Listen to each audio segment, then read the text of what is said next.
آداب، یہ ہے اعتماد کی خبریں۔ سب سے پہلے پیش سرخیاں۔ بہرائچ تشدد واقعے میں 5 ملزمین گرفتار، فائرنگ میں 2 زخمی۔ گروپ 1 مینس امتحانات کے لیے نقائص سے پاک انتظامات کرنے چیف سیکرٹری کی ہدایت، امتحانات موقع کرنے امیدواروں کا مطالبہ۔ تلنگانہ کے نوجوانوں کو جرمن میں ملازمت کے مواقع، خواہش مند امیدواروں سے درخواستیں طلب۔ جانوروں کو منتقل کرنے والی گاڑی حادثے کا شکار، ضلع نرمل میں واقعہ، 2 مگرمچھ گاڑی سے نکل پڑے۔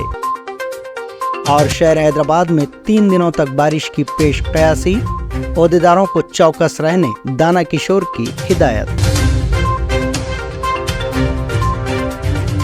اتر پردیش کے بہرائچ تشدد کیس میں 2 ملزمین پر پولیس نے فائرنگ کرتے ہوئے انہیں گرفتار کر لیا، جو نیپال فرار ہونے کی کوشش کر رہے تھے۔ پولیس کے مطابق اس انکاؤنٹر میں 2 ملزمین زخمی ہو گئے۔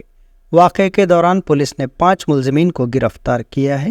یہ واقعہ 13 اکتوبر کو اتر پردیش کے بہرائچ میں پیش آیا، جب درگا مورتی کی جلوس کے دوران 2 گروہوں کے درمیان جھڑپیں ہوئی۔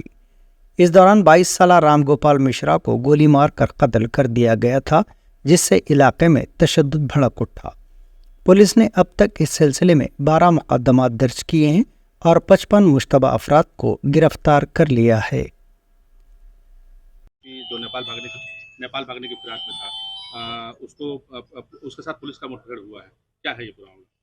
جی، تھانہ ہردی کے شیتر انترگت مہاراج گنج میں جو 13/10 کو ایک بہت دکھد اور دردانت گھٹنا ہوئی تھی، جس میں ایک یوک کو گولی مار کے ہتیا کر دی گئی تھی، اسی کے کرم میں ہماری ٹیم گراؤنڈ پہ کام کر رہی تھی۔ سبھی ابھیکتوں کی ہمیں تلاش تھی، تو آج 5 مکھیہ ابھیکت پولیس کے قبضے میں آ گئے ہیں، جن میں سے 2 ابھیکت جو ہیں، جن کا نام ہے محمد تعلیم عرف سبلو اور محمد سرفراز عرف رنکو۔ ان کی نشاندہی پہ پولیس کی ٹیمز مرڈر ویپن کی ریکوری کے لیے گئی تھی، جو کہ انہوں نے نیپال بارڈر کے سمیپ نانپارا شیتر میں چھپا کر رکھی ہوئی تھی، اور وہاں پر جب گئی تو جو DBBL گن مرڈر میں اپیکت یوز ہوئی تھی، اس کو لوڈڈ حالت میں رکھا گیا تھا، اور ایک اور اویدھ اسلحہ ان کے دوارا وہاں پہ چھپایا گیا تھا، اور ان کے دوارا پولیس پر فائرنگ کی گئی۔ آتم رکشا میں کی گئی جوابی فائرنگ میں ان دونوں کو بھی گولی لگی ہے، یہ گھائل ہوئے ہیں۔ ان کو اپچار اپلبدھ پولیس دوارا کرا دیا گیا ہے، اور باقی 3 انیہ مکھیہ ابھیکت بھی عبد الحمید اور ان کے پتر فاہیم تتھا محمد افضل، ان کی بھی گرفتاری ہوئی ہے، اور ان سے کی گئی پوچھ تاچھ کے آدھار پہ جو انیہ ابھیکتوں کی جانکاری ہوئی ہے، ان پر بھی نرنتر ہماری ٹیمز کام کر رہی ہیں۔ شیگر ان کی بھی گرفتاری کی جائے گی۔ ایک چیز جانکاری کی، جس طریقے سے ایک افواہ اڑ رہی ہے کہ جو مృتک ہے اس کے ناخن وغیرہ اکھاڑ دیے گئے ہیں، کئی طرح کی بھرامک خبریں چل رہی ہیں۔ جی، پوسٹ مارٹم کے انوسار مೃತک کی مرتیو گولی لگنے کے کارن ہوئی ہے، اور انیہ جو چیزیں بتائی جا رہی ہیں وہ سب بھرامک ہیں، جن کی پشٹی پوسٹ مارٹم سے نہیں ہو رہی ہے۔ کیا لگتا ہے کہ جیسے مکھ آروپی تو سبھی پکڑ لیے گئے ہیں، لیکن یہ چھاپے ماری کیا ابھی جاری آپ کی رہے گی یا؟ جی بالکل جاری رہے گی، جیسے جیسے نئے تتھیہ آ رہے ہیں، جو بھی کوئی لوگ اس میں سمرتھک، پروتساہک کے روپ میں یا اس کو پورا پلان کرنے میں، ان کو سنرکشن دینے میں سنلپت پائے جاتے ہیں، سبھی کے خلاف ٹھوس کارروائی کی جائے گی۔ اس گھٹنا میں سنلپت سبھی ابھیکتوں کے خلاف راسوکا کے تحت ایوم انیہ ٹھوس کارروائی جلد ہی عمل میں لائی جائے گی۔ کہاں پر گولی لگی ہے؟ جی ابھی اسپتال پہنچ رہے ہیں، موقع پہ پہنچ کے پھر آگے کی سوچنا بتاؤں گا۔ سپریم کورٹ نے شہریت ایکٹ 1955 کی دفعہ 6A کے آئینی جواز کو برقرار رکھتے ہوئے جمعرات کو اکثریتی فیصلے کے ساتھ اسے چیلنج کرنے والی درخواست کو مسترد کر دیا۔ چیف جسٹس DY چندرچوڑ اور جسٹس سوریہ کانت، M سندریش، JB پاردیوالا اور منوج مشرا پر مشتمل ایک آئینی بنچ نے 4-1 کی اکثریت کے ساتھ قانونی دفعات کو چیلنج کرنے والی درخواست کو خارج کر دیا۔ جسٹس پاردیوالا نے اکثریتی رائے سے اختلاف کیا۔ فیصلے کا کچھ حصہ پڑھتے ہوئے چیف جسٹس نے کہا کہ بنگلہ دیش کی جنگ کے بعد کے تناظر میں اس شق کے مقصد کو سمجھنا چاہیے۔ ہریانہ کے چیف منسٹر نائب سنگھ سینی نے جمعرات کو 13 وزراء کے ساتھ حلف لیا۔ گورنر بنڈارو دتاتریہ نے وزیراعظم نریندر مودی، مرکزی وزراء اور قومی جمہوری اتحاد کی حکومت والی ریاستوں کے چیف منسٹرز کی موجودگی میں پنچکولہ کے دسہرہ گراؤنڈ میں منعقدہ ایک تقریب میں